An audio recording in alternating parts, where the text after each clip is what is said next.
All right, so I'm gonna show you how I'm gonna just do my shader. So I'm gonna grab my stain of my first shader that I'm gonna use, which is, and the first thing I do is just make sure my lids are nice and tight, because I'm just gonna give it a little bit of shake. Just get things all mixed up. When I shake it back and forth, I make sure that I rotate as well. Okay, not just to get things blended in a little bit before I start. Here's my stain color. See how it has the same property of hue, right? So this should be a good color. And now you can see, kind of like, you can see the right hues of what we need to achieve.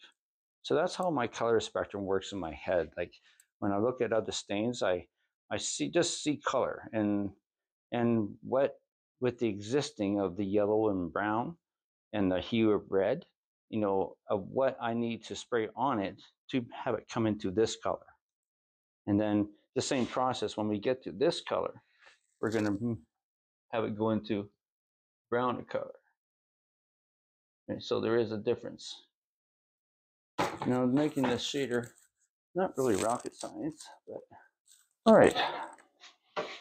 So what I'm going to do, I don't need a lot. This is my first shade. I do need a fair amount of pigment in there.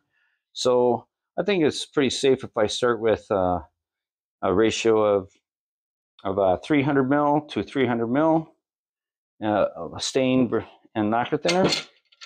So that's going to be my aim. So I'm just going to turn this so I can see my number. And typically what I do is I'll grab, well, I use rag, just to keep things clean. I usually just put it on the bottom portion of my can, and I just hold it there, and then I kind of rest it just like going like that. So then I'll pour up to my 300. In all honesty, I'm looking at this. Maybe I should just go no, I'll go 300. Okay. Okay, so that prevented quite a bit of mess. And then I'm just going to give my can a wipe up like that. Okay, just to keep things clean. Doesn't make a big mess. Include this. Nope, nothing was there. So that's good. Okay. So now I got 300 mil. Okay, so now I'm going to fill this up to 600 mil. Since 300 mil is there.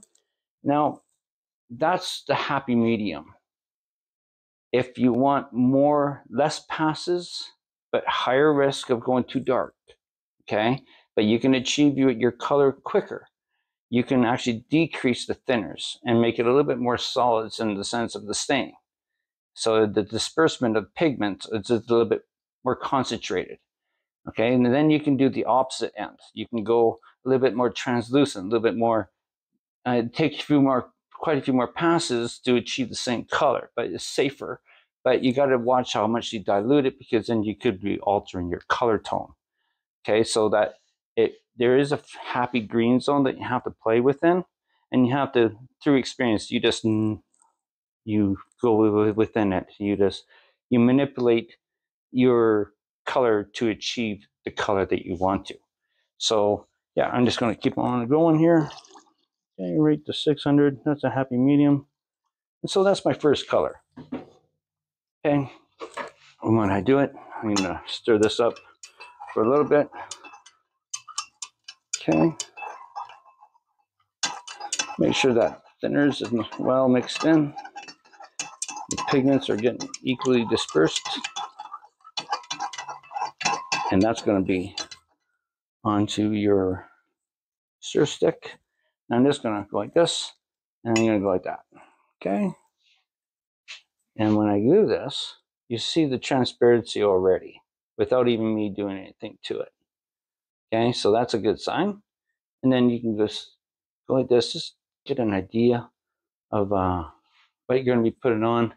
And then you just bring it over.